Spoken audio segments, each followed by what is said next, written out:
அலைக்கும் வரஹ்மத்துல்லாஹி வபரகாத்துஹு. கண்ணியத்திற்குரிய எல்லாம் வல்ல அல்லாஹ் ஜல்ல ஷானஹு தஆலாவின் நல்லடியார்களே, இந்த நிகழ்ச்சியிலே முஹர்ரம் மாதத்தினுடைய சிறப்புகளை பற்றியும் இந்த மாதத்தை பற்றி முஸ்லிம் சமுதாயத்திலே நிலவுகின்ற தவறான இஸ்லாத்திற்கு எதிரான நம்பிக்கைகளை பற்றியும் விளக்கி சீர்திருத்துவதற்காக இந்த நிகழ்ச்சி ஏற்பாடு செய்யப்பட்டிருக்கிறது. இந்த தலைப்பிற்கு செல்வதற்கு முன்னால் ஒரு அடிப்படையான விஷயத்தை நீங்கள் உங்களுடைய உள்ளத்திலே பதிய வைத்துக் கொள்ள வேண்டும். அது என்ன அடிப்படை என்று சொன்னால், இஸ்லாம் என்ற பெயரால் நாம் எந்த ஒரு காரியத்தை செய்வதாக இருந்தாலும் அந்த காரியம் திருக்குர்ஆனிலே சொல்லப்பட்டிருக்க வேண்டும், அல்லது நபிகள் நாயகம் ஸல்லல்லாஹு அலைஹி வஸல்லம் அவர்கள் சொல்லி இருக்க வேண்டும், அல்லது செய்திருக்க வேண்டும், அல்லது அவர்கள் முன்னிலையிலே யாராவது செய்வதை பார்த்து அங்கீகரித்திருக்க வேண்டும். இந்த சான்றுகள் இல்லாமல், குர்ஆனுடைய சான்றுகள் இல்லாமல், நபிகள் நாயகம் ஸல்லல்லாஹு அலைஹி வஸல்லம் அவர்களுடைய சொல் செயல் அங்கீகாரம், இந்த மூன்று அனுமதி இல்லாமல் மார்க்கம் என்ற பெயரால் எந்த ஒரு காரியத்தை நாம் செய்தாலும் அது இறைவனால் ஏற்றுக்கொள்ளப்படாது. ஏற்றுக்கொள்ளப்படாதது மாத்திரமில்லை, அந்த காரியத்தை செய்ததற்காக அல்லாஹ்விடத்திலே ஒரு விசாரணையை சந்திக்க வேண்டி வரும், நரகத்தை சந்திக்க வேண்டி வரும். நபிகள் நாயகம் ஸல்லல்லாஹு அலைஹி வஸல்லம் அவர்கள் சொன்னார்கள், ஈயாக்கும் வ முஹ்தஸாத்தில் உமூர், மார்க்கம் என்ற பெயரால் புதிதாக உருவாக்கப்படுகிற காரியங்களை பற்றி உங்களுக்கு நான் எச்சரிக்கை செய்கிறேன்.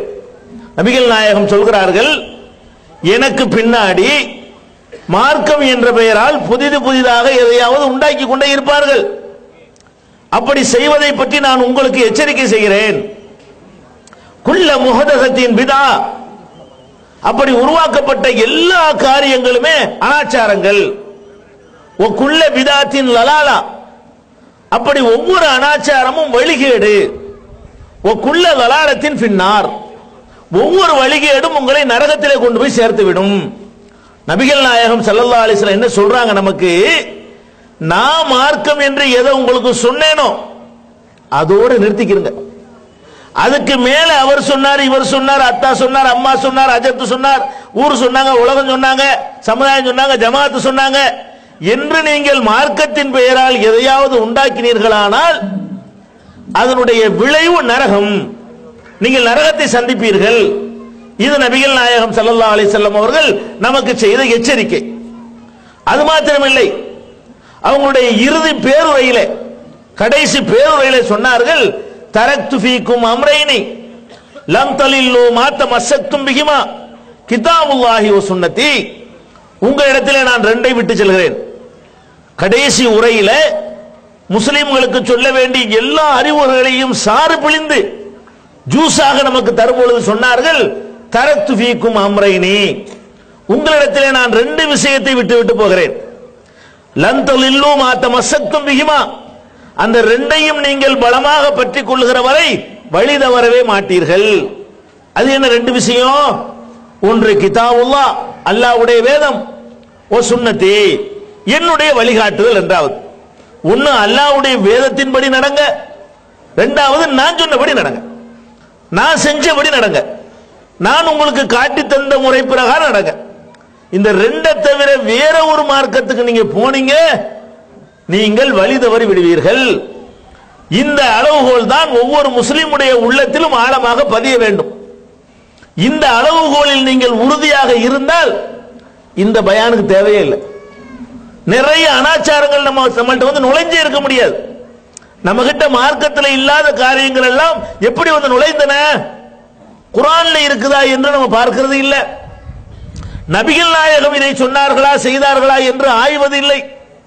யாராவது ஒரு அஜர்த்து பயான் சொன்னார்னா கேட்க தயாரா இருக்கிறோம். நம்ம பக்கத்து வீட்டில் ஒருத்தன் ஏதாவது மார்க்கம் உண்டாக்குறான்னு வைங்க, உடனே நம்மளும் செய்வோம். அவங்க செய்யறாங்க, நம்மளும் செய்வோமே. அப்ப மார்க்கத்தை நம்ம எங்க இருந்து பெற்றுக் கொண்டிருக்கிறோம் என்று கேட்டா குர்ஆனில் இருந்து பெறாமல், நபிகள் நாயகம் ஸல்லல்லாஹு அலைஹி வஸல்லமுடைய வழிகாட்டுதலில் இருந்து பெறாமல் நாமளாகவே உண்டாக்கி கொண்டிருக்கிறோம். இந்த அளவுகளை உங்களுடைய உள்ளத்தில் ஆழமாக பதிய வைத்துக் கொண்டு இந்த முஹர்ரத்திற்கு வருவோம். இந்த முஹர்ரம் மாசம் என்பது இஸ்லாத்தை பொறுத்தவரை ஒரு சிறந்த மாசம். என்ன சிறந்த மாதம் என்றால், இந்த முஹர்ரம் மாதத்தினுடைய 10வது நாள் பிறை 10 அன்னைக்கு நாம நோன்பு நோக்க வேண்டும். பிறை 10 அன்னைக்கு நாம எல்லாம் நோன்பு நோற்பதை நபிகள் நாயகம் ஸல்லல்லாஹு அலைஹி வஸல்லம் அவர்கள் நமக்கு வலியுறுத்துகிறார்கள். 10 மாத்திரம் வைக்க கூடாது, 9 10 சேர்த்து வைக்க வேண்டும் என்கிற அளவுக்கு இந்த மார்க்கத்தில் இந்த மாதத்தில் நோன்பு நோக்க வேண்டும் என்று நபிகள் நாயகம் ஸல்லல்லாஹு அலைஹி வஸல்லம் அவங்க சொன்னாங்க. எதுக்காக நோன்பு நோக்கணும்? அதான் பாயிண்ட். முஹர்ரம் மாதம் 10வது நாளும் 9வது நாளும் நோன்பு வைக்கணும். இந்த நோன்பு எதுக்கு என்றால், நபிகள் நாயகம் ஸல்லல்லாஹு அலைஹி வஸல்லம் அவர்கள் மதீனாவுக்கு வர்றாங்க, ஹிஜ்ரத் செய்து. வரலாற்றுப்படி மதீனாவுக்கு வர்றாங்க. வந்தவன பார்த்தா யூதர்கள் அங்க அதிகமா வாழ்ந்து கொண்டிருக்கிறார்கள் மதீனாவுல. யூதர்கள் எல்லாம் இந்த முஹர்ரம் மாசம் 10வது நாள் நோன்பு வைக்கிறாங்க. நபிகள் நாயகம் ஸல்லல்லாஹு அலைஹி வஸல்லம் அவர்கள் மதீனாவுக்கு வரும் பொழுது, ஹிஜ்ரத் செய்து வரும் பொழுது, மதீனாவில் வாழ்கிற யூதர்கள் எல்லாம் அன்னைக்கு நோன்பு வைக்கிறாங்க. நபிகள் நாயகம் ஸல்லல்லாஹு அலைஹி வஸல்லம் கேட்கிறாங்க, ஏன் இன்னைக்கு நோன்பு வைக்கிறீங்க? இன்னைக்கு என்ன மேட்ரு? எதுக்காக வேண்டி இந்த நாள்ல நீங்க நோன்பு வைக்கிறீங்க? அப்ப யூதர்கள் சொல்றாங்க, இந்த நாள் ஒரு சிறந்த நாள். எதனால சிறந்த நாள் என்று கேட்டால், இந்த நாளில் தான் மூசா நபியை அல்லாஹ் காப்பாற்றினான். இந்த நாளில் தான் எங்களுடைய அப்பன் பாட்டன்மார்களை கடலை பிளந்து அதிசயமான முறையில் அல்லாஹ் காப்பாற்றினான். இந்த நாளில் தான் ஃபிரௌன் என்ற ஒரு கொடியவனை கடலிலே மூழ்கடித்து அல்லாஹ் சாகடித்தான், அழித்தான். அப்படி ஒரு சிறப்புக்குரிய நாள். இப்ப மூசா நபியை அல்லாஹ் காப்பாற்றுவதற்கு எந்த நாளை தேர்ந்தெடுத்துக் கொண்டானோ அப்படிப்பட்ட நாள் இது. அதுக்கு நன்றி தெரிவிப்பதற்காக, அல்லாஹ்வுக்கு நன்றி தெரிவிப்பதற்காக இந்த நாளில் நாங்கள் நோன்பு வைக்கிறோம் அப்படின்னு யூதர்கள் சொல்றாங்க. அப்ப நபிகள் நாயகம் ஸல்லல்லாஹு அலைஹி வஸல்லம் சொல்றாங்க, மூசா நபியை மதிக்கிறதுக்கு உங்களை விட நாங்க அதிக உரிமை படைத்தவர்கள். ஏன்னா நீங்க பேருக்கு மூசா நபியை கொண்டாடுறீங்க, சமாதியை கட்டு வழிபடுறீங்க, அவங்களுடைய போதனைகளை தூக்கி எறிஞ்சிட்டீங்க. நாங்க மூசா நபி கொண்டு வந்த கொள்கையில உறுதியா இருக்கிறோம். அதனால மூசா நபிக்கு ரொம்ப தகுதியானவர்கள் நாங்கள் தான் என்று சொல்லிவிட்டு நபிகள் நாயகம் ஸல்லல்லாஹு அலைஹி வஸல்லம் அவங்க நோன்பு வைங்கன்னு சஹாபாக்களுக்கு உத்தரவு போடுறாங்க. எதுக்காக வேண்டியது? யூதர்கள் சொன்ன காரணத்தை ரசூல் ஸல்லல்லாஹு அலைஹி வஸல்லம் ஏத்துக்கிட்டாங்க. அதாவது மூசா நபியை காப்பாற்றினதுனால தான் இந்த நாள் சிறந்த நாள், ஃபிரௌன் அழிக்கப்பட்டதுனால தான் இந்த நாள் சிறந்த நாள், அதுக்காக நோன்பு வைங்கன்னாங்க. ஆனா கடைசி வருஷம் வரைக்கும் இப்படி ஒரு நாள் நோன்பு வச்சுக்கிட்டே இருந்தாங்க. கடைசி வருஷத்துல அவங்க மூத்தா போற வருஷம் இருக்கு பாருங்க, அந்த ஆண்டில் அவங்களுக்கு ஒரு சிந்தனை வருது, நம்ம ஏன் யூதர்கள் மாதிரியே நம்ம நோன்பு வைக்கணும், நம்ம கொஞ்சம் மாற்றம் செய்யணுமே, அவங்களை அப்படி ஃபாலோ பண்ண தேவையில்லையே அப்படின்னு சொன்னாங்க. அடுத்த ஆண்டு நான் உயிரோடு இருந்தால் 9வது நாளும் சேர்த்து நான் நோன்பு வைப்பேன் அப்படின்னாங்க.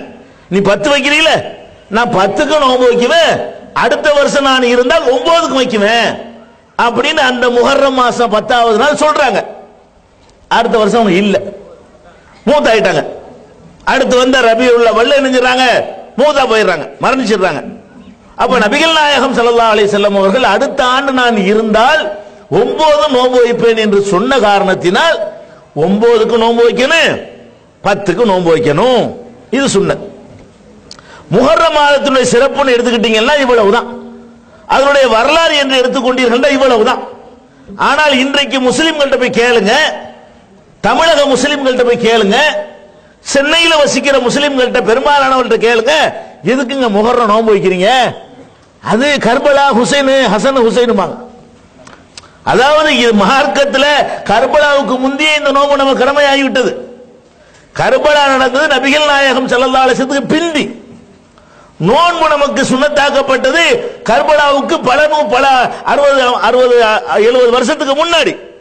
அப்ப நபிகள் நாயகம் ஸல்லல்லாஹு அலைஹி வஸல்லம் அவர்கள் வாழுகிற காலத்திலேயே இந்த நாள் நல்ல நாள், இது நோன்பு நோற்பதற்கு ஏற்ற நாள், இது ஒரு சுன்னத்தான ஒரு நோன்பு வைக்க வேண்டிய நாள், மூசா நபிக்கு அல்லாஹ் காப்பாத்தினதுனால அவனுக்கு நன்றி செலுத்த வேண்டிய நாள் என்று நமக்கு சொல்லி தந்துட்டு போயிருக்கிறாங்க.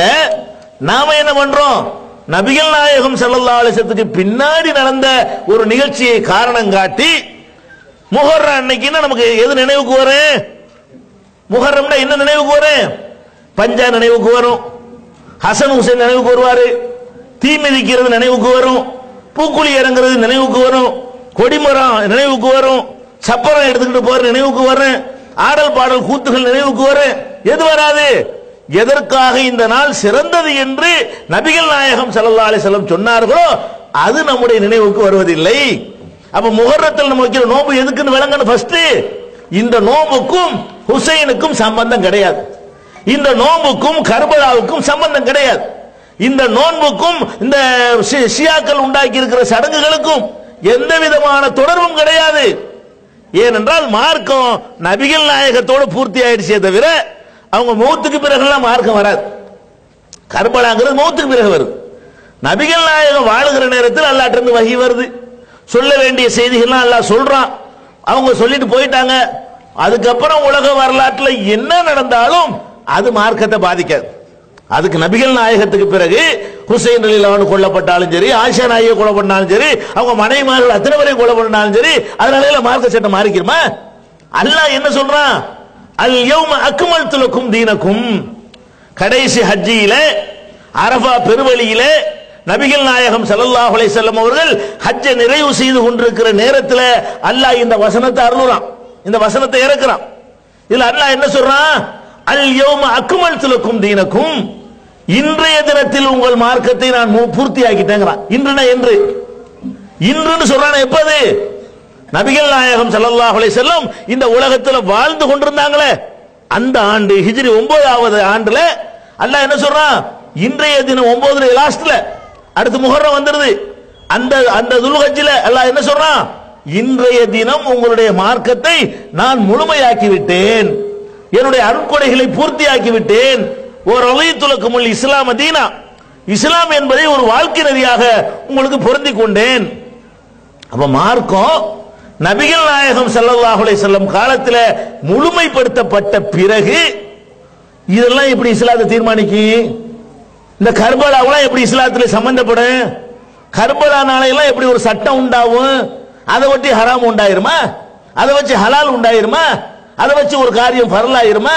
அவங்களுக்கு பின்னாடி நடந்த ஒரு சம்பவத்தினால ஒரு காரியம் சுன்னத்தாயிருமா? அப்படி நீங்கள் நம்பினீர்களானால் அல்லாஹ் இந்த மார்க்கத்தை முழுமையாக்கலன்னு சொல்றீங்க. அல்லாஹ் குர்ஆன்ல சொல்லக்கூடிய அந்த உத்தரவாதத்தை பொய்ன்னு சொல்றீங்க. அல்லாஹ் சொல்றான் நான் முழுமையாக்கிட்டேன், நீங்க சொல்றீங்க இல்ல அல்லாஹ் முழுமையாக்கல, இன்னும் கொஞ்சம் மிச்சம் இருந்துச்சு, அது கர்பலாவுல தான் முழுமையாகுது, கர்பலாவுக்கு பிந்தி தான் எல்லாம் முழுமையாகுது, போன வருஷம் வரைக்கும் நாங்க முழுமையாக்கிட்டு இருக்கிறோம், எங்களுக்கு பிந்தியும் கூட முழுமையாக்கிட்டு இருக்கோம்னா என்ன அர்த்தம்? அப்ப இஸ்லாத்தை நீங்கள் தப்பான முறையில் புரிந்து வைத்திருக்கிறீர்கள், தப்பான வடிவம் கொடுக்கிறீர்கள் என்று பொருளாகிறது. அப்ப முஹர்ரம்னா இவ்வளவு தாங்க, வேற ஒண்ணு சொல்ல வேண்டிய பிளஸ் சொல்றதா இருந்தா இவ்வளவுதான் முஹர்ரத்துக்கு. ஆனா இதுல என்ன பண்ணிருக்கிறோம்? 99% மேட்டர் எடுத்துக்கிட்டீங்கன்னா அதுக்கு இஸ்லாத்துக்கு சம்பந்தமே கிடையாது. ஃபர்ஸ்ட் என்ன மேட்டர் ஒன்னொன்னா எடுத்துக்கிறோம். இந்த முஹர்ரம் என்ற ஒரு பெயரை காரணம் காட்டிக்கொண்டு நாம செய்து வருகிற பல காரியங்களை நீங்க எடுத்து பார்த்தீங்கன்னா இஸ்லாத்தினுடைய அடிப்படையே அசைக்கிற மாதிரி இருக்கு. அகீதா கொள்கை இருக்கு பாருங்க, ஏகத்துவ கொள்கை, அதையே ஆட்டி படைக்கிற மாதிரி இருக்கிறது. முஹர்ரம் இந்த மாதத்தின் பெயரால் நீங்கள் செய்கிற பல காரியங்கள் நம்ம எல்லாம் இஸ்லாத்துல இருக்கிறோமா என்ற சந்தேகத்தை ஏற்படுத்தக்கூடிய வகையில் ஏராளமான தப்புகளை நம்ம செய்யறோம். அது என்ன தப்பு? முஹர்ரம் மாதத்தில் ஹுசைன் ரலியல்லாஹு அன்ஹு கொல்லப்பட்டாங்கல்ல, சரி கொல்லப்பட்டாங்க, கொல்லப்பட்டதுக்கு நீ என்ன செய்யணும்? துக்கம் அனுஷ்டிக்கிறாங்களாம். ஹுசைன் ரலியல்லாஹு அன்ஹு கொல்லப்பட்டதுக்காக வேண்டி நாங்கள் அந்த கவலையில பங்கு பெறுறோம். எப்படி பங்கு பெறுறோம்? முஹர்ரம் மாதத்தில் ஹுசைன் ரலியல்லாஹு அன்ஹு கொல்லப்பட்டார்கள் இல்லையா, அதனால எங்களை நாங்கள் வருத்திக் கொள்வோம், எங்களை நாங்களே வேதனைப்படுத்திக் கொள்வோம், எங்களை நாங்களே கஷ்டப்படுத்திக் கொள்வோம், காயப்படுத்திக் கொள்வோம், எங்கள் உடலில் இருந்து ரத்தத்தை நாங்களே ஓட்டிக் கொள்வோம், நெருப்பிலே புகுந்து நாங்கள் எங்களை காய்ச்சிக் கொள்வோம் என்றெல்லாம் நம்மை நாம கஷ்டப்படுத்துவதை காரணம் காட்டி ஹுசைன் கொல்லப்பட்டாராம். ஹுசைன் கொல்லப்பட்டார் என்ற காரணத்தை காட்டி நாங்கள் குடும்ப வாழ்க்கையில் ஈடுபட மாட்டோம். எப்ப முஹர்ரம் மாசம் வந்துருச்சுன்னு சொன்னா அந்த மாசம் முழுசும் அல்லது 10 நாள் வரைக்கும் தாம்பத்தியத்தில் ஈடுபட மாட்டாங்க, பிரிச்சுவாங்க. புது பொண்ணா இருந்தாலும் சரி, புது மாப்பிள்ளையா இருந்தாலும் சரி, தனித்தனியா எழுதிட்டு போயிடுவாங்க. பிரிச்சிருந்தீங்க மாடி முஹர்ரம் மாசத்துல எப்படி நம்ம ஹுசைன் கொல்லப்பட்டிருக்காரு, அந்த நாள்ல போய்கிட்டு இப்படி எல்லாம் பண்ணலாமா அப்படின்னு ஒரு காரணத்தை காட்டி அதை செய்யறது இல்லை. கல்யாணம் செய்யறது இல்லை. கறி சாப்பிடக்கூடாது, மீன் சாப்பிடக்கூடாது. சில ஊர்ல கறி சாப்பிடக்கூடாது, சில ஊர்ல என்ன செய்யக்கூடாது, மீன் சாப்பிடக்கூடாது. சில ஊர்ல தாவரங்கள் ஊருக்கு ஊர் சட்டம் வச்சிருக்காங்க. சில ஊர்ல போனீங்கன்னா அம்மாடி முஹர்ரத்துல மீன் சாப்பிடாதீங்க, சில ஊருக்கு போனீங்கன்னா முஹர்ரத்துல இறைச்சி சாப்பிடாதீங்க, சில ஊருக்கு போனீங்கன்னா முஹர்ரத்துல காய் மூணையும் சேர்த்துக்கிட்டு செத்து துளைஞ்சு நாசமா போயிடுவாங்க. இவன் கறி வேணாண்டு மீனை திங்கிறான், மீன் வேணாண்டு கறியை திங்கிறான், அவன் 2 வேணாண்டு காய்கறி திங்கிறான், மூணையும் சேர்த்தாங்கிட்டு வைங்க, கடைசியில் எல்லாம் போயிட வேண்டியதான். இப்படி எல்லாம் கிறுக்குத்தனமா கஷ்டத்துல பங்கெடுக்கிறான். ஹுசைன் ரலியல்லாஹு கொல்லப்பட்டாங்கல்ல, அந்த கஷ்டத்தில் நாங்க பங்கு பெறுறோம் இப்படின்னு சொல்லிக் கொண்டு இவ்வளவு கூத்துகள் இந்த சமுதாயத்தில் நடக்குது. இதெல்லாம் இஸ்லாமிய அடிப்படையில் இது எப்படி நம்ம எடுத்துக்கொள்வது? ஒரு துன்பம் நடந்துருச்சு, 1-2 நீங்க இஸ்லாத்துக்கு எறியறீங்க. இந்த சம்பவத்தில் நிறைய இஸ்லாத்தினுடைய ஏராளமான போதனைகளை தூக்கி நீங்கள் காலில் போட்டு மிதிக்கிறீர்கள். ஹுசைன் ரலியல்லாஹு கொல்லப்பட்டாங்கல்ல, அதனுடைய நியாய அநியாயத்தை பின்னாடி சொல்றேன். கொல்லப்பட்டாங்க, சரி, கவலையான ஒரு விஷயம். நபிகள் நாயகத்தினுடைய பேர பிள்ளையை கொலை செஞ்சாங்க என்பது யாருக்கும் சந்தோஷம் தர காரியம் இல்லை. அது வரலாற்றில் ஒரு சோகமான சம்பவம். சரி, இந்த மாதிரி சோகம் ஏற்படக்கூடிய நேரத்தில் உங்களுக்கு இஸ்லாம் என்ன போதிக்குது? சோகம் ஏற்படலங்க, சோகம் ஏற்படல. இந்த சோகத்திற்கு இஸ்லாம் உங்களுக்கு காட்டக்கூடிய வழிகாட்டுதல் என்ன? உலகத்திலே அற்புதமான வழி இஸ்லாம் காட்டுகிறதுங்க. எந்த மார்க்கத்திலையும் எந்த மதத்திலையும் இந்த வழிகாட்டுதலை உங்களுக்கு பார்க்கவே இயலாது. என்ன வழிகாட்டுதல்? ஒரு இழப்பு ஏற்பட்டுச்சுன்னு வைங்க, வீட்டில் ஒருத்தன் மூத்தா போயிட்டான், செத்து போயிட்டான். அந்த சோகத்தை கொண்டாடுவதற்காக வேண்டிய மாச கணக்கில் 40 நாளைக்கெல்லாம் கஷ்டப்படுவார்கள். ஒரு 6 மாசத்துக்கெல்லாம் சிரமத்தை தாங்கிக் கொள்வார்கள்.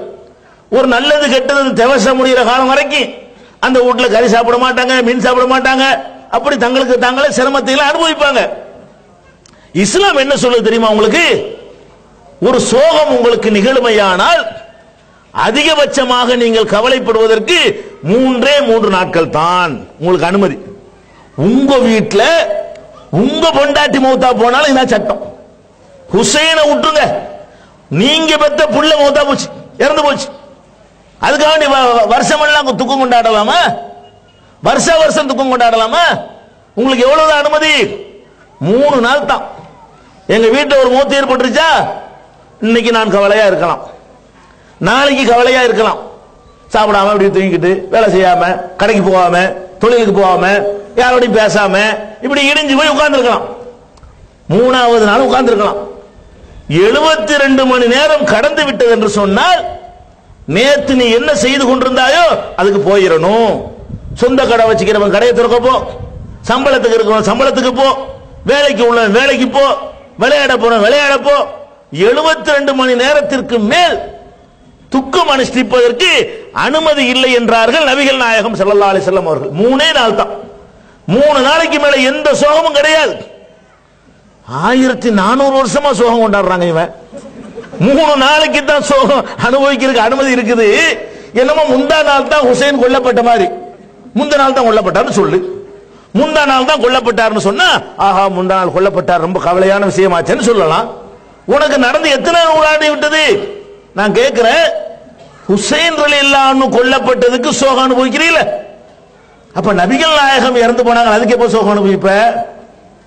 அதுவும் சோகம் தானே. அதுக்கப்புறம் அபூபக்கர் மௌத்தா போனாங்களே அதுக்கு, உமர் மௌத்தா போனாங்களே அதுக்கு, உஸ்மான் மௌத்தா போனாங்களே அதுக்கு, அலி மௌத்தா போனாங்களே அதுக்கு, அதுக்கு எப்போ சோகம்? ஒவ்வொரு 365 நாள் சோகம் கொண்டாடி இருக்கேலுமா?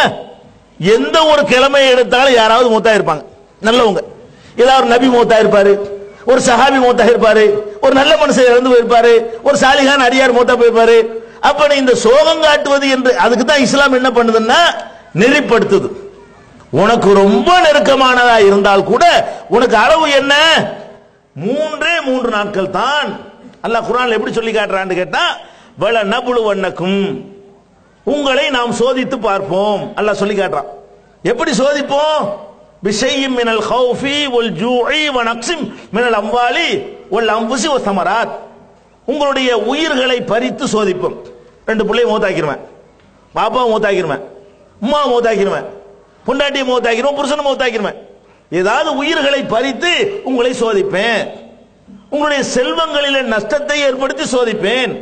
வ நக்ஸிம் மினல் அம்வால், உங்களுடைய பயிர் பச்சைகள் உற்பத்தியாகாமல் குறைத்து அதையும் சோதிப்பேன்.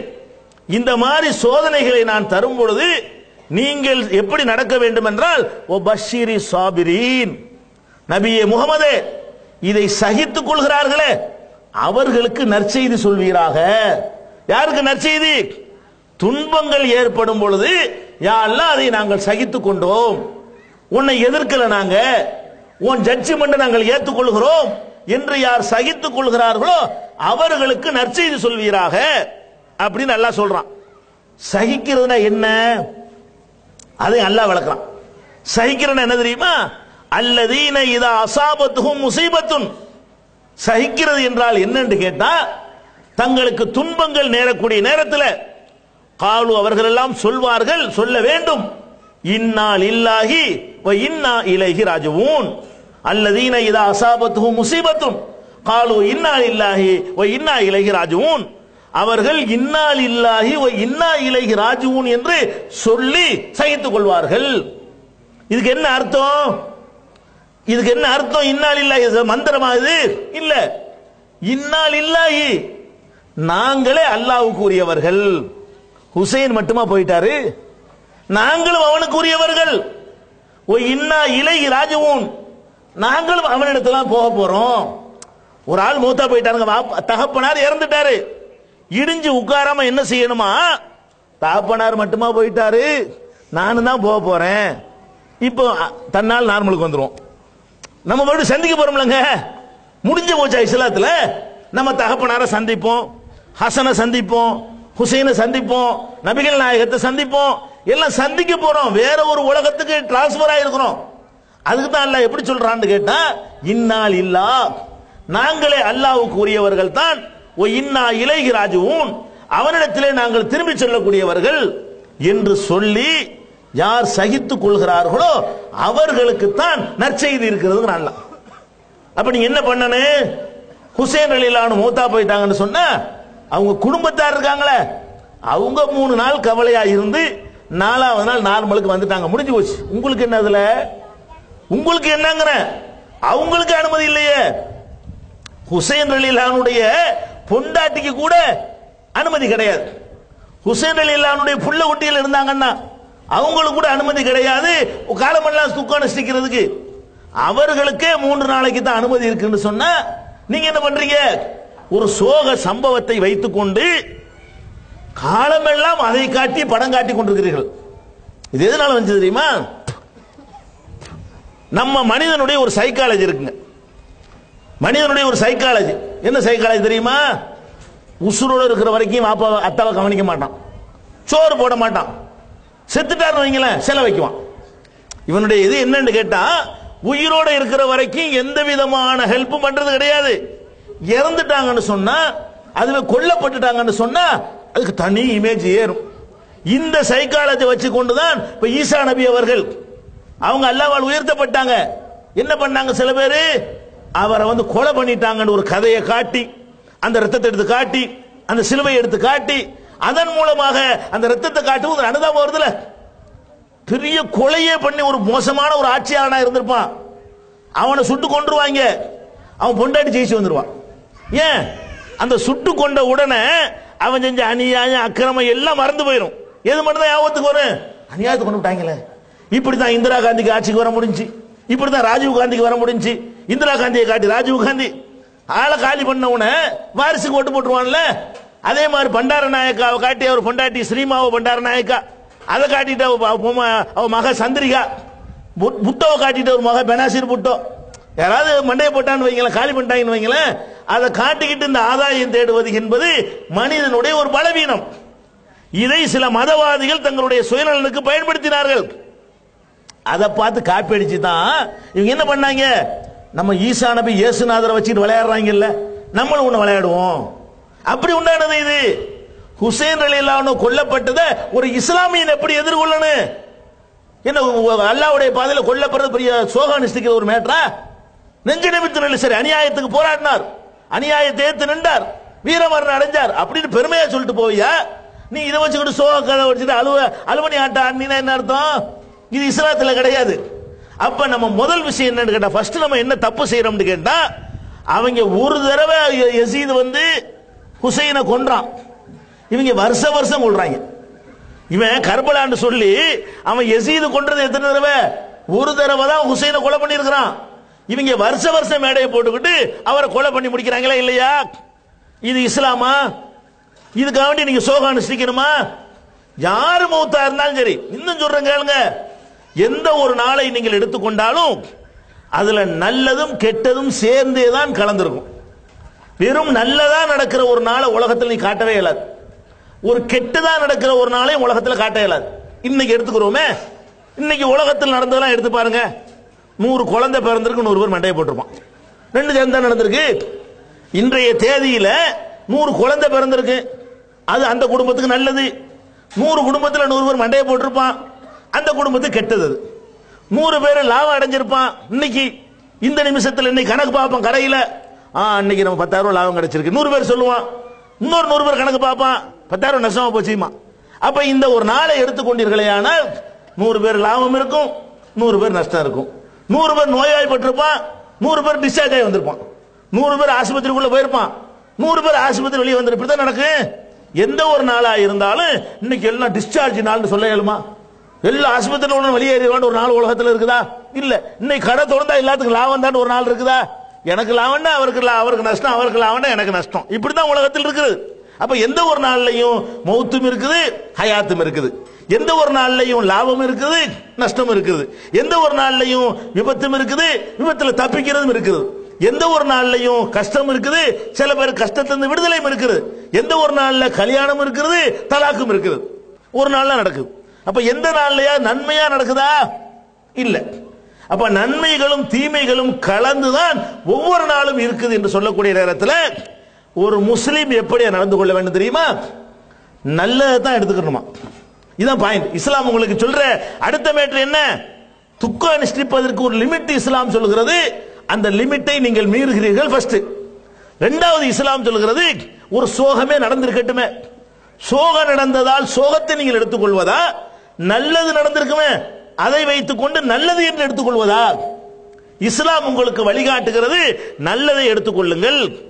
உதாரணத்துக்கு சொல்வதாக இருந்தால், நபிகள் நாயகம் ஸல்லல்லாஹு அலைஹி வஸல்லம் அவர்கள் பிறந்ததும் திங்கட்கிழமை, அவர்கள் இறந்ததும் திங்கட்கிழமை. நபிகள் நாயகம் ஸல்லல்லாஹு அலைஹி வஸல்லம் அவர்கள் பிறந்தது எப்ப? ஒரு திங்கட்கிழமை பிறக்கிறார்கள். அவங்க மூத்தா போனது எப்ப? மரணிச்சது அதுவும் திங்கட்கிழமை தான். இப்ப நபிகள் நாயகம் பிறந்ததினால் அது நல்ல நாள்னு சொல்ல போறீங்களா, அவங்க இறந்ததினால் திங்கட்கிழமை கெட்ட நாள்னு சொல்றதா? நபிகள் நாயகம் ஸல்லல்லாஹு அலைஹி வஸல்லம் சொல்றாங்க, திங்கட்கிழமை நீங்கள் நோன்பு வையுங்க. ஏன் என்று சொன்னால், அந்த நாளில் தான் நான் பிறந்தேன், அந்த நாளில் தான் நான் நபியாக ஆக்கப்பட்டேன் அப்படின்னு ரசூல் ஸல்லல்லாஹு அலைஹி வஸல்லம் சொல்றாங்க. ஆனா திங்கட்கிழமை மூத்தா போயிட்டாங்க. இப்ப சட்டத்தை மாத்திக்கிற முடியுமா? ரசூலுல்லாஹ் வந்து உயிரோடு இருக்கும்போது சொன்னாங்க, அது பிறந்ததுனால சிறந்த நாளா இருந்துச்சு, அவங்க இறந்துட்டதுனால இனிமே திங்கட்கிழமை நோன்பு வைக்க கூட நீங்க சொல்லிடுவீங்களா? முடியாது. ஏன்? நம்ம எதை எடுத்துக்கிறோம்? ஒரு நாள்ல நல்லதும் கெட்டதும் சேர்ந்து நடந்திருக்குமையானால் நாம் எதை எடுத்துக்கொள்ள வேண்டும்? ஒரு முஸ்லிம் என்றால் நல்லதை எடுத்துக்கொள்ளணுமே தவிர கெட்டதுக்கு முக்கியத்துவம் கொடுத்துடக்கூடாது. நபிகள் நாயகம் ஸல்லல்லாஹு அலைஹி வஸல்லம் சொன்னாங்க, லா தசுப்பு தஹர, காலத்தை நீங்கள் குறை கூறாதீர்கள், ஏசாதீர்கள். ஃபஇன்னல்லாஹ ஹுவத் தஹ்ரு, காலத்தை அல்லாஹ் தான் இயக்குகிறான். அப்ப நபிகள் நாயகம் ஸல்லல்லாஹு அலைஹி வஸல்லம் அவர்கள் நமக்கு என்ன சொல்லி தர்றாங்கன்னு கேட்டா, நல்லதை நீங்கள் எடுத்துக்கிறீங்க, காலத்தை திட்டாதீங்க. ஏன்?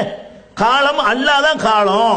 ஒரு நாளை நீங்க கெட்ட நாள்னு சொன்னீங்கன்னா அல்லாஹ் கெட்டவன்னு சொல்றீங்கன்னு அர்த்தம்.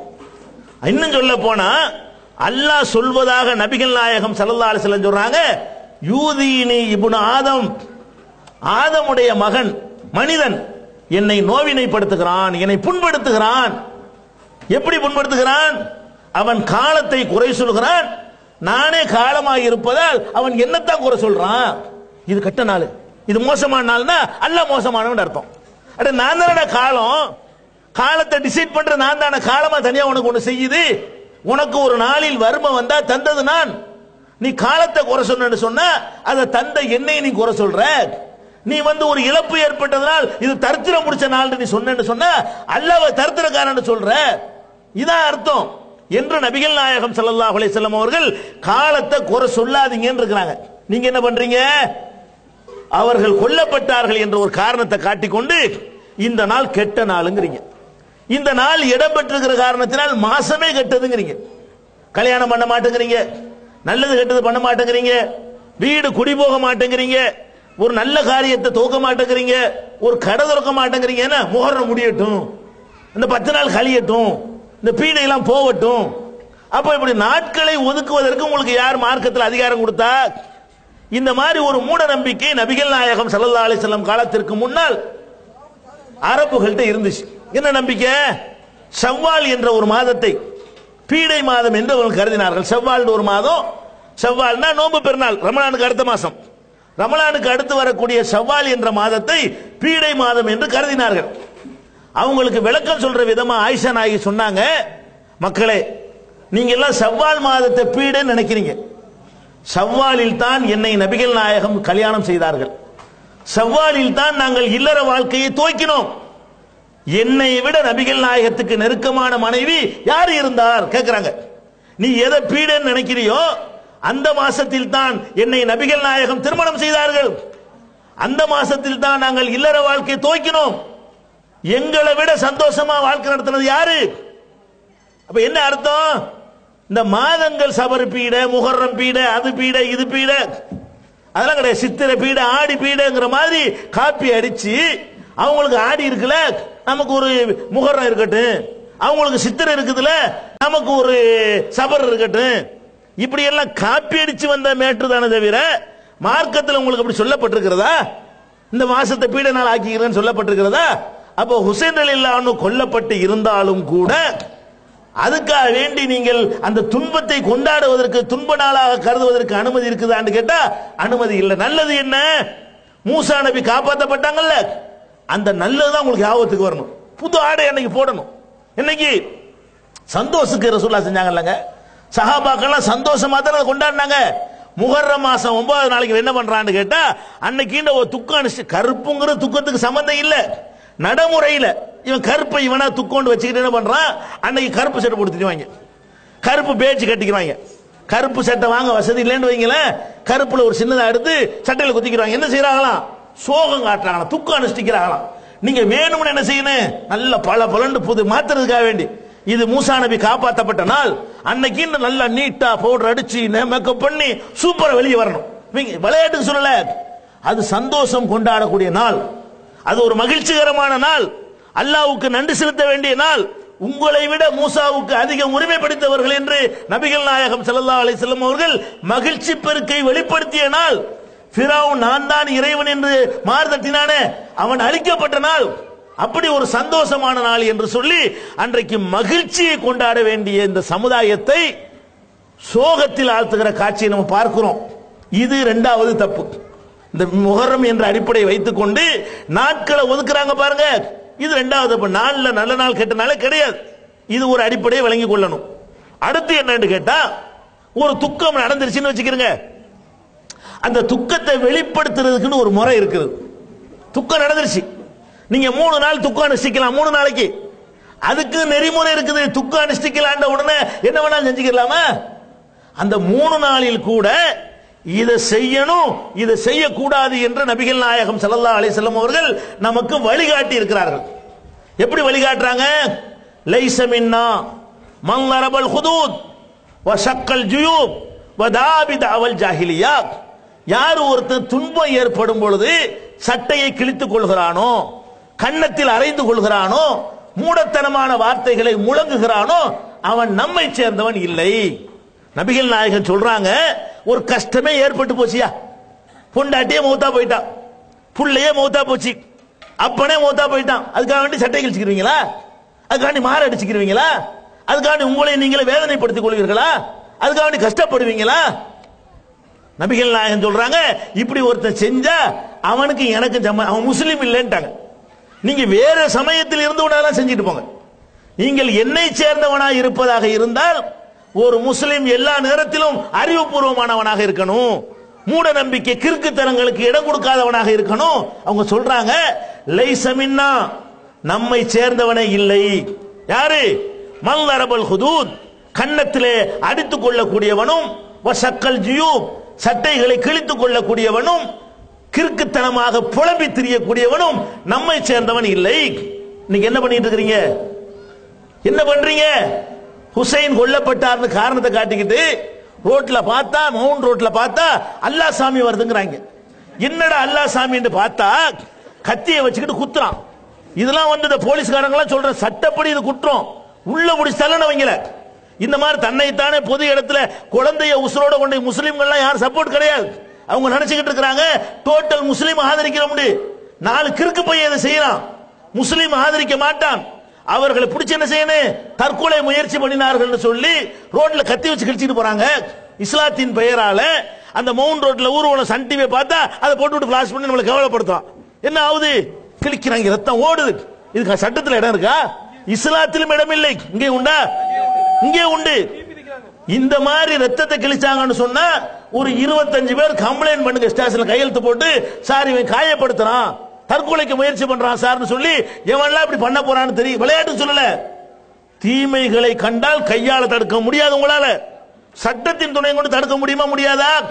அப்ப ஏன் ஒரு உசுரோட குழந்தைய புதைச்சி எடுத்தாங்க, மண்டையில தேங்காய் உடைச்சாங்க, அதையெல்லாம் நீதிமன்றம் தலையிட்டு தடுத்திருக்கிறது. மதத்தின் பெயரால் எதை வேணாலும் செய்ய முடியாது. மதம்ங்கிற பெயரால் தற்கொலை பண்ணிக்கிறீங்களா? மதங்கிற பெயரால் உடன்கட்டை யாரா விடுவீங்களா? மதத்தில் உடன்கட்ட ஒரு புருஷன் செத்து போயிட்டான், அதுல கொண்டே தள்ளி விட்டு செய்ய முடியுமா? தன்னைத்தானே அழித்துக் கொள்வதற்கும் பிறரை அழிப்பதற்கும் மதத்தை காரணம் காட்டினால் அதை இந்திய சட்டம் அனுமதிக்கவில்லை. அடுத்தவனுக்கு இடைஞ்சல் இல்லாம உனக்கு இடைஞ்சல் இல்லாம தான் நீ மதத்தை பின்பற்றணுமே தவிர, நீ பாட்டுக்கு உன்னை கொத்திக்கிருவியா, உன்னை கொலை பண்ணிக்கிற, தூக்கு போட்டு சாவுவியா? அப்ப நம்ம என்ன பண்றோம்? இந்த நெஞ்சில பிளேடால கிழிச்சுக்கிட்டு ரத்தம் ஓடிக்கொண்டே இருக்கிறது. அவன் ஹசன் ஹுசைன் சொல்ல கூட தெரியல. இவன் எல்லாம் கொண்டாடுறான், ஹசன் ஹுசைன் வார்த்தை கூட சொல்ல தெரியாம அஸ்ஸே உஸ்ஸேங்கிறான். என்னடா ஹசன் ஹுசைன்கிறான்? ஹசன்ங்கிறது அஸ்ஸேங்கிறது.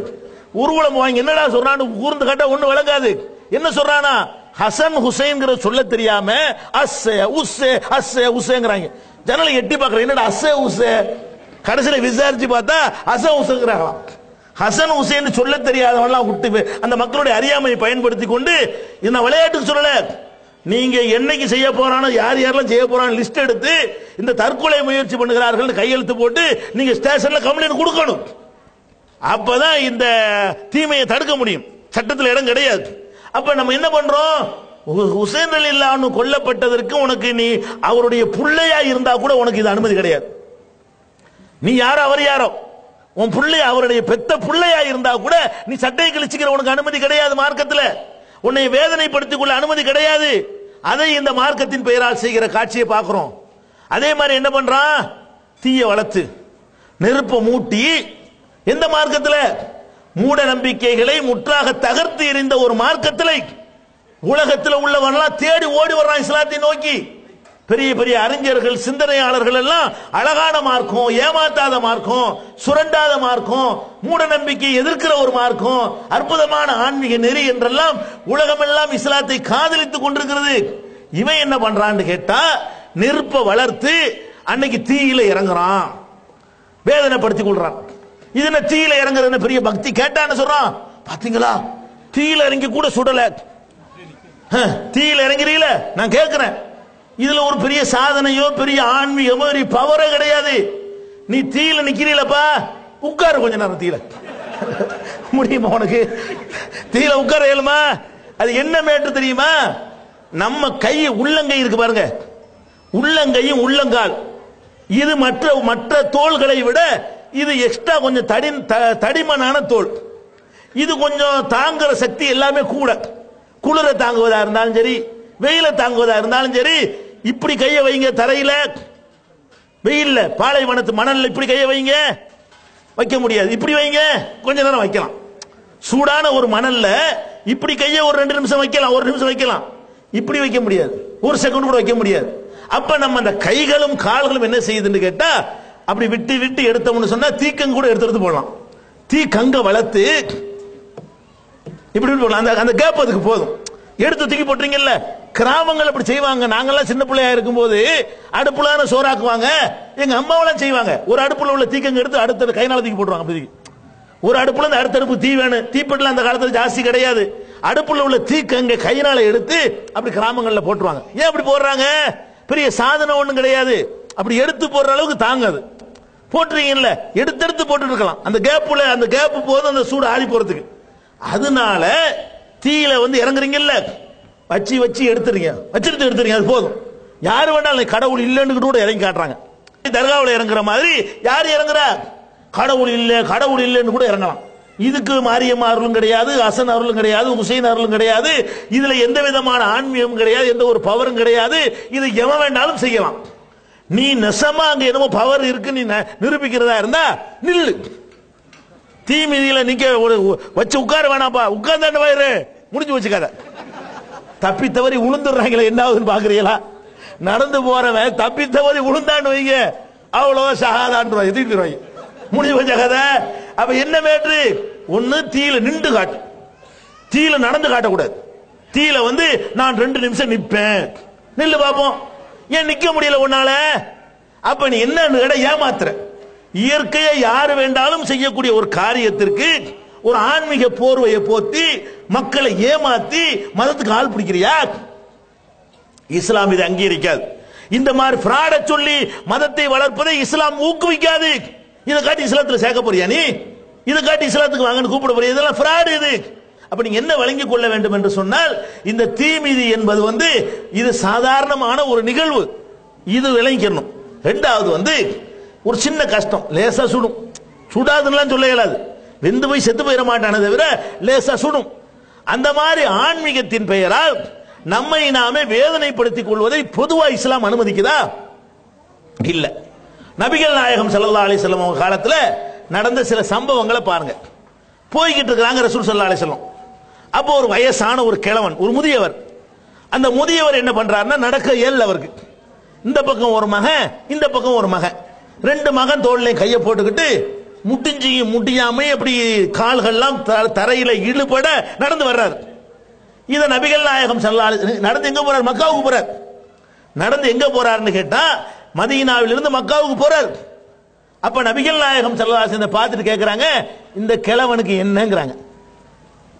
அவங்க சொல்றாங்க, அவர் நடந்தே மக்காவுக்கு வர்றதா நேர்ச்சை பண்ணிட்டாரு, நடந்தே மக்காவுக்கு வர்றதா நினைச்சிட்டாரு, நேர்ச்சை பண்ணிக்கிட்டாருங்கிறாங்க. நபிகள் நாயகத்துக்கு கோபம் வந்துருச்சு. இந்த கிழவனுடைய இந்த அதாபு படுத்தி இவன் தன்னைத்தானே கஷ்டப்படுத்துறானே, இது அல்லாஹ்வுக்கு தேவையா? இவன் தன்னைத்தானே வேதனைப்படுத்திக் கொள்வது அல்லாஹ்வுக்கு தேவையற்றது. முதல்ல அந்த அளவுக்கு ஒட்டகத்தில் உட்கார வை, முதல்ல ஏத்து கூட்டிட்டு போ. என்னடா விளையாடுறீங்க மார்க்கத்துலங்கிறாங்க. நீங்க மக்காவுக்கு போறேன்னு நடந்தே போறீங்க, நடந்தே போய் இந்த வெயில் நடந்து போறாரு, அதை ரசூலுல்லாஹ் கண்டிக்கிறாங்க. இது மார்க்கம் கிடையாது. உன்னை நீ வேதனைப்படுத்திக் கொள்வதற்கு இந்த மார்க்கத்தில் அனுமதி இல்லைங்கிறாங்க. வெயில்ல நடந்து செல்வதற்கு உனக்கு அனுமதி இல்லைன்னு சொன்னா நீ எப்படி நெருப்பில் நடக்குவ? இன்னொரு அம்மா வர்றாங்க, இதெல்லாம் புகாரில் வரக்கூடிய ஆதாரபூர்வமான ஹதீஸ். இன்னொரு அம்மா வர்றாங்க, நபிகள் நாயகத்திடம் சொல்றாங்க, அல்லாஹ்வுடைய தூதரே, என் தாயார் நடந்தே ஹஜ் செய்ய வேண்டும் என்று நேர்ச்சை செய்து விட்டார், என்ன செய்யலாம்? ஹஜ் செய்ய சொல்லு, வாகனத்தில் ஏறி போக சொல்லுங்கிறாங்க. என்ன வழங்குது? ஆன்மீகம் என்ற பெயரால் வேதனைப்படுத்திக் கொள்றது அழகு குத்துறது, கட்டி தொங்க விடுறது, பாதசாரியா 30 கிலோமீட்டர் போறேங்கிறது, 40 கிலோமீட்டர் போறோங்கிறது, ஈரத்துணியை மார்கழி குளிர்ல ஈரத்துணியை சுத்திக்கிட்டு உருளுவது என்பது, தரையில உருண்டு போறது, படியில ஏற முடியாம ஏறி போறேங்கிறது, மலையில இருந்து கீழே உருள்றது, கீழே இருந்து மேலே ஏறுறது, இதெல்லாம் ஆன்மீகம் கிடையாது. இந்த கடவுள் உன்னுடைய துன்பத்தில் இன்பம் காரணம் கடவுளா? அடே கடவுள்னா யார் நினைச்சிட்டு இருக்கிற? நீ போட்டு கஷ்டப்பட்டு அவனுக்கு பிடிக்குமா? உன்னை வேதனைப்படுத்தினா பிடிக்குமா? ரத்தத்தை சிந்தினா அவர் சந்தோஷப்பட்டு போயிடுவாரா? இது எதுக்கடா பண்றீங்க? அப்ப கடவுளை தான் விரும்புறாரா? இப்படி விரும்பினா அவன் பேர் கடவுளா? கடவுளுக்கு என்ன என்ன தன்மை? அளவற்ற அருளாளன். கடவுள்னா யாரு? நிகரற்ற அன்புடையவன். உங்கள் மீது அளவில்லாத அருள் செய்யக்கூடிய ஒருத்தன், நிகரில்லாத அன்பு செய்யக்கூடிய ஒருத்தன் இப்படி எல்லாம் உங்களை வேதனைப்படுத்துற பார்த்து சந்தோஷப்படுவானா? ஒரு தாய் தன்னுடைய பிள்ளை இந்த மாதிரி பிளேடுனால அறுத்தி கொண்டால், ஆஹா என் பிள்ளையை பார்த்தீர்களா அப்படி சொல்லுவாளா ஒரு தாய்? நான் கேட்கிறேன், தாயை விட அல்லாஹ் 1000 மடங்கு கருணை உள்ள வேண்டும் ஹதீஸ்ல இருக்குல்ல. ஒரு தாய் நிலையில இருந்து பார். நீ தீ மிதிக்கிறீல, உன் புள்ள தீல போய் விழுந்துட்டா தாய் என் பிள்ளையை பாத்தீங்களா தீல அப்படி சந்தோஷப்படுவாளா? பதறிக்கிட்டு தடுக்க பாப்பாளா? துடிப்பாளா? உன்னை படைத்த ரப்புல் ஆலமீன் நீ நெருப்புல இறங்குறத பார்த்து சந்தோஷப்படுவான்னு நினைக்கிறியா? முதுகுல குத்தி தொங்குறத பார்த்து சந்தோஷப்படுவானா? உன்னை வேல் குத்திக்கிட்டா சந்தோஷப்படுவானா? உன்னை காயப்படுத்திட்டா மகிழ்ச்சி அடைவானா? அப்ப துக்கத்தை அனுஷ்டிக்கிற முறை இதுவா? இது எங்க இருந்து காப்பிடித்தீர்கள்? நபிகள் நாயகம் ஸல்லல்லாஹு அலைஹி வஸல்லம் சொன்னாங்க, மன் தஷப்பஹ பிகௌமின் ஃபஹுவ மின்ஹும். யார் ஒருத்தன் இன்னொரு சமுதாய கலாச்சாரத்தை பின்பற்றி நடக்கிறானோ அவனும் அவர்களை சேர்ந்த. ஏன் இதை சொன்னாங்க? உலகத்து மதங்களை எல்லாம் ஆராய்ச்சி பண்ணுகிறார்கள் நபிகள் நாயகம் ஸல்லல்லாஹு அலைஹி வஸல்லம். எங்க பார்த்தாலும் ஆன்மீகத்தின் பெயரால் தப்பு தப்பாக செய்து கொண்டிருக்கிறார்கள். தங்களை வேதனைப்படுத்துகிறார்கள், அடுத்தவரை வேதனைப்படுத்துகிறார்கள், சுரண்டுகிறார்கள், ஏமாற்றுகிறார்கள், ஆன்மீகத்தின் பெயரால் மோசடி செய்கிறார்கள். அம்மாடி அடுத்த சாயல் வரக்கூடாது, நான் பியூரான ஒரு வாழ்க்கை நெறி உங்களுக்கு கொண்டு வந்திருக்கிறேன், அதுல எந்த கலப்படமும் செஞ்சிராதீர்கள் என்று நபிகள் நாயகம் ஸல்லல்லாஹு அலைஹி வஸல்லம் என்ன சொல்றாங்க? மன் தஷப்பஹ பிகௌமின், இன்னொரு சமுதாய நடவடிக்கைக்கு ஒப்ப ஒருவன் நடந்து கொண்டால் அவனும் அவர்களை சேர்ந்தவனே. அப்ப நீ தீ மிதிச்ச என்று சொன்னா நீ இஸ்லாத்தை சேர்ந்தவன் இல்லை. தீ மிதிக்கிறது எந்த மார்க்கத்தில் அனுமதிக்கப்பட்டிருக்கிறதோ அந்த மார்க்கத்தை சேர்ந்தவன். இங்க தீ மிதிக்க இஸ்லாம் அனுமதிக்கல. அதை நீ செஞ்சா என்ன அர்த்தம்? எந்த மார்க்கத்தில் அனுமதிக்கிறாங்க அந்த மார்க்கத்தில் உள்ள ஆள்பா நீ எப்படி இந்த இஸ்லாமிய வட்டத்துக்குள்ள வருவே? அப்ப இந்த இது இஸ்லாம்ங்கிற பேர்ல செய்யற கொடுமையா தெரியல உங்களுக்கு? ஹுசைன் இல்லான்னு கொல்லப்பட்டாருங்கிறதுக்காக வேண்டி இப்பெல்லாம் நீங்க உங்க புள்ள செத்தா கூட இதுக்கு உங்களுக்கு அனுமதி கிடையாது. எந்த அளவுக்கு சொல்றாங்கன்னு கேட்டா, நபிகள் நாயகம் ஸல்லல்லாஹு அலைஹி வஸல்லம் சொல்றாங்க, பெண்கள் இஸ்லாத்தை தழுவுவதற்காக பெண்கள் வருவாங்க. வந்தவுடனே நபிகள் நாயகம் உறுதிமொழி எடுப்பாங்க. அல்லாஹ்வுடைய தூதர் என்ற முறையில் எல்லாத்தையும் உறுதிமொழி வாங்குவாங்க. அல்லாஹ் ஒருத்தன் தான், 5 வேளை தொழுவேன், அந்த மாதிரி உறுதிமொழி வாங்குவாங்க. பெண்கள்கிட்ட அடிஷனலா ஒரு உறுதிமொழி. பெண்கள்கிட்ட மாத்திரம் என்ன செய்வாங்கன்னு கேட்டா கூடுதலா ஒரு உறுதிமொழி கேட்பாங்க. என்ன உறுதிமொழி? சாவுற வரைக்கும் நான் ஒப்பாரி வைக்க மாட்டேன்னு வாங்குவாங்க. ஏன்னா அவங்கள்ட்ட கூடுதலா இருக்குல்ல. ஆம்பளை ஒப்பாரி வைக்க மாட்டான். பொம்பளைகளுடைய சுபாவம் எப்படி இருக்கும்னு கேட்டா, ஒப்பாரி வைத்தல் இறந்த ஒரு வீட்டில் இறந்துட்டாங்கன்னு சொன்னா ஒப்பாரி வைக்கிறது என்பது அவங்களுடைய ஒரு தொழிலாக ஒரு பழக்கமாக இருக்கிறது. ரத்தத்தில் ஊறி போனதா இன்னைக்கு மாத்திரம் இல்ல, அன்றைக்கு இருந்திருக்கு. அதை ஒப்பந்தம் வாங்குறாங்க. அப்ப ரசூலுல்லாஹ் என்ன செய்வாங்கன்னு கேட்டா, அல்லா நனூஹ, நாங்கள் ஒப்பாரி வைக்க கூடாது என்பதையும் உறுதிமொழியில சேர்த்து வாங்குவார்கள். பொம்பளைங்க இஸ்லாத்துக்கு வந்தா ரசூலுல்லாஹ் என்ன பண்ணுவாங்க? இதெல்லாம் சரி, ஒப்பாரி வைக்காம இருப்பீங்களான்னு கேட்பாங்க. ஏன்? அவ்வளவு பெரிய மேற்றது. ஒப்பாரி வைக்கிறது என்பது அவ்வளவு பெரிய தப்பாக இஸ்லாம் மார்க்கம் நமக்கு சொல்லி தருகிறது. ஆனால் என்ன பண்றாங்க? ரசூலுல்லாஹ் கூட ஒரு நாள் கண்ணீர் விட்டு அழுகுறாங்க. அல்லாஹ்வுடைய தூதரே, நீங்க எல்லாம் அழுகுறீங்களே, கண்கள் கண்ணீர் விடுவதற்கு அல்லாஹ் குற்றம் பிடிக்க மாட்டான். நாவுகளால் எதையாவது சொல்லிட்டீங்கன்னா அதுக்கு அல்லாஹ் குற்றம் பிடிப்பாங்கிறாங்க. இன்றைக்கு நம்ம ஒரு இறந்துட்டாங்கன்னா பாக்குறோம், ஒரு வீட்டில் உட்கார்ந்துக்கிட்டு சும்மா உட்கார்ந்துருப்பாங்க. குடும்பத்தார்கள் கூட அவ்வளவு கவலை இருக்காது. 4 பொம்பளைகள் திடீர்னு உள்ள போய் நுழையும். வந்து ரசா போயிட்டீங்கன்னு ஆரம்பிக்குமா, எல்லாம் ஓடாயிரும். சும்மா கிடக்கு மௌத்தா போன வீட்டுக்கு அரைஞ்சு போயிருப்பான். அந்த வீட்டு குடும்பத்தாரெல்லாம் அப்படி நொந்து போய் உட்கார்ந்துட்டு இருப்பாங்க. இது ஒரு 4 பேர் உள்ள போய் நுழைஞ்சா போதும், மாறல அடிச்சுக்கிட்டு அதுக்கு சில வசனங்கள் டைலாக் எல்லாம் இருக்குது. அதெல்லாம் போட்ட உடனே என்னவாயிரு, ஒரு கலகலப்பாயி ஒரு எல்லாம் கொட்ட ஆரம்பிச்சிரு கண்ணீர்கள்லாம். இதுக்கு என்ன இருக்குதான் தண்டனை, இது செய்யாதீங்க. அப்ப நீங்க என்ன பண்றீங்க? துன்பம் ஏற்படும் பொழுது வாய் திறந்து புலம்ப கூடாது என்று இருக்கிறது. நீங்க என்ன பண்றீங்க? இந்த கர்பலா என்ற பெயர்ல முஹர்ரம் மாசம் 10வது நாள்ல ஹுசைன் ரலியல்லாஹு கொல்லப்பட்டார்னு காரணம் காட்டிக் கொண்டு புலம்பிக் கொண்டு திரிகிறீர்களே, கூச்சல் போடுகிறீர்களே, கூப்பாடு போடுகிறீர்களே, ஊர்வலத்தில் முழங்கி கொண்டு போகிறீர்களே, மாரடித்துக் கொண்டு வருகிறீர்களே, இது மார்க்கத்தில் அனுமதி இருக்கா? அடுத்த தப்பை நீங்கள் செய்கிறீர்கள். இதெல்லாம் கூட தப்புகள்ல சின்ன பெரிய தப்பு தான். இது பயங்கரமான தப்பு. உங்களை நிரந்தரமான நரகத்தில் தள்ளக்கூடிய ஒரு மாபெரும் தப்பையும் இந்த முஹர்ரத்தில் நீங்கள் செய்கிறீர்கள். என்ன முஹர்ரம் செய்றீங்க? இஸ்லாமிய அடிப்படை எதுல நிக்குதுன்னு ஊரிரை கொள்கைலாம் இருக்குதுங்க. முஸ்லிம் அல்லாதவங்களுக்கு கூட தெரியுது. ஒரு இந்துட்டு போய் கேட்டா சொல்லுவார், இஸ்லாத்தினுடைய கொள்கை என்னங்க? ஒரு கடவுள், உன் காடு உங்க கொள்கை சொல்லுவார். ஒரு கிறிஸ்தவர்கிட்ட கேட்டு பாருங்க, அவருக்கும் தெரியும் இஸ்லாம்னா என்ன. இஸ்லாம்னா ஒரு கடவுள், அதுல ஸ்ட்ராங்கா இருப்பீங்க. ஒரு கடவுள் தான் என்பதுல நீங்க உறுதியா இருப்பீங்க. அவ்வளவு பெரிய அழகான மார்க்கம் இஸ்லாம்ங்கிறது. இவங்க என்ன பண்ணிவிட்டாங்கன்னா, ஹுசைன் ரலியல்லாஹு கொல்லப்பட்ட உடனே அவரை கடவுளாக்க பார்க்கறாங்க. நபிகள் நாயகம் ஸல்லல்லாஹு அலைஹி வஸல்லம் அவர்களையும் அவங்களுடைய குடும்பத்தார்களையும் கடவுளாக்குவதற்கு சில பேர் திட்டமிட்டு இந்த கர்பலாவை பயன்படுத்தினார்கள். நபிகள் நாயகம் ஸல்லல்லாஹு அலைஹி வஸல்லம் இதை எப்படி எச்சரிச்சாங்கன்னு கேட்டா, சஹாபாக்கள் சொன்னாங்க, லா துத்ரூனி கமா அத்ரத்தின் நசாரா ஈஸா இப்னு மரியம், மரியமுடைய மகன் ஈசாவை ஒரு சமுதாயத்தவர்கள் எப்படி வரம்பு மீறி எல்லை மீறி புகழ்ந்தார்களோ அப்படி என்னை புகழ்ந்து விடாதீர்கள். நபிகள் நாயகம் சொல்றாங்க, அதே வேலையை செய்வதற்கு நான் வந்திருக்கிறேன், என்னை எல்லை மீறி புகழாதீர்கள் என்று நபிகள் நாயகம் ஸல்லல்லாஹு அலைஹி வஸல்லம் சொன்னார்கள். இவங்க என்ன பண்ணிவிட்டாங்க தெரியுமா? ஹுசைன் ரலியல்லாஹு கொல்லப்பட்ட உடனே ஒரு கடவுள்ங்கிற நிலையை மாத்தி 5 கடவுள் ஆக்கிவிட்டாங்க. என்ன ஆக்கிட்டாங்க? இஸ்லாத்துக்குள்ள 5 கடவுளுங்க. 5 கடவுள் எங்க நினைக்கிறீங்களா? பஞ்சாக்கு அர்த்தமே அதான். பஞ்சாங்கிறான, பஞ்சாங்கிறது பாஞ்சில இருந்து வந்தது. 1 2 3 4 5. பாஞ்சுனா என்ன? 5 தானங்க. அப்ப இந்த பஞ்சா என்பதற்கு என்ன அர்த்தம்னு கேட்டா 5 கடவுள் கொள்கைன்னு அர்த்தம். என்ன அர்த்தம்? பஞ்சாவுக்கு அர்த்தம் வழங்குதா? 5 கடவுள் கொள்கை, அதுதான் 5. ஹுசைனுடைய கையின்னு சில பேர் வழங்காம சொல்லுங்க, அதெல்லாம் கிடையாது. இதுக்கு என்ன அர்த்தம் கேட்டா, நாங்கள் 5 பேரை வணங்கக்கூடியவர்கள். கையை காட்டுறாங்களே, அதுக்கு என்ன அர்த்தம்? பாஞ்சு வந்துருதுல 5, அதான் 5. இதுக்கு அரபில ஒரு கவிதை எழுதி வச்சுக்கிறாங்க. எப்படி கவிதை? லீ ஹம்சத்துன், எங்களுக்கு 5 பேர் இருக்கிறார்கள். லீ ஹம்சத்துன், எங்களுக்கு எவ்வளவு பேர் இருக்காங்க? 5 பேர் இருக்கிறார்கள். உத்ஃபி பிஹா ஹர்ரல் வபாயில் ஹாத்திமா, தீய முடிவுகள், எங்களுடைய இறுதி காலம் இருக்குது, அது கெட்ட முடிவாக அமையாமல் அந்த 5 பேரை வச்சு நாங்கள் காப்பாற்றிக் கொள்வோம். நரகத்திலிருந்து அந்த 5 பேர் எங்களை காப்பாத்திடுவாங்க. 5 பேர் யார் தெரியுமா? அல் முஸ்தபா, முஸ்தபான ரசூல் ஸல்லல்லாஹு அலைஹி வஸல்லம், முகமது முஸ்தபான்னு சொல்றோம் இல்லையா, நபிகள் நாயகம். ஒல் முர்த்தலா, முர்த்தலா அலிக்கு பேரு, அலி. வபனாகுமா, அவங்களுடைய 2 பிள்ளைங்க ஹசன் ஹுசைன். ஒல் ஃபாத்திமா, 5 என்னன்னு வழங்குதா? ரசூல்லா, அலி, ஹசன், ஹுசைன், ஃபாத்திமா. இதுதாங்க பஞ்சா.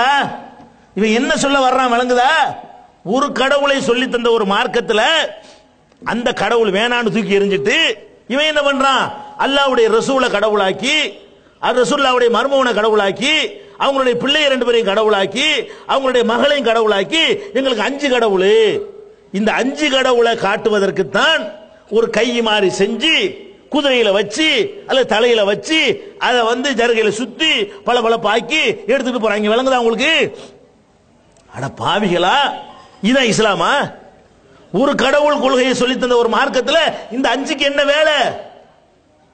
அப்ப இவங்க இஸ்லாத்தினுடைய ஃபண்டமெண்டலையே தகர்க்கிறார்களா இல்லையா? அது மாத்திரம் இல்ல, இந்த முஹர்ரம் மாசம் வந்துருச்சுன்னு சொன்னா சில நேர்ச்சைகளை செய்து கொண்டு கொழுக்கட்டை செய்வாங்க. என்ன கொழுக்கட்டை? ஆம்பளை புள்ள வேணுங்கிறதுக்காக வேண்டி, சிரிக்கிறதுக்கு சொல்ல, ஆம்பளை புள்ள வேணுங்கிறதுக்காக வேண்டி. ஏன்டா அப்படி செய்றீங்கன்னு கேட்டா, ஆம்பளை புள்ள பிறக்கும், இந்த கொழுக்கட்டை இப்படி செஞ்சு வச்சா ஆம்பளை புள்ள பிறக்கும்னு சொல்லி அதுக்கு அது மாதிரி கொழுக்கட்டை செஞ்சு வைக்கிறான். அன்னைக்கு முஹர்ரம் 10 அன்னைக்கு. இது எங்க இருந்து கத்துக்கிட்டீங்க? என்னடா இது? கொழுக்கட்டைக்கு ஆம்பளை பிள்ளை சம்பந்தம் இருக்கா? அப்படி இஸ்லாம் சொல்லி தந்திருக்குதா? அல்ல ஹுசைன் அந்த பிள்ளைய உனக்கு தந்துருவாரா? அவருக்கு அந்த ஆற்றல் இருக்குதா? அல்லாஹ் என்ன சொல்றான்? அவன் தான் யஹபுலிமை யஷாஉ ذுகூர், நாடியவர்களுக்கு ஆம்பளை பிள்ளையை நான் தான் தர்றேங்கிறான் அல்லாஹ். வ யஹபுலிமை யஷாஉ இனாதா, நாடியவர்களுக்கு பொம்பளை பிள்ளையை நான் தான் தர்றேன். வ யஜஅலு மை யஷாஉ அவ் யுஸவ்விஜுஹும் ذுக்ரான வ இனாதா, ஆம்பளை பிள்ளையும் பொம்பளை பிள்ளையுமா கலந்தும் நான் தான் தர்றேன்.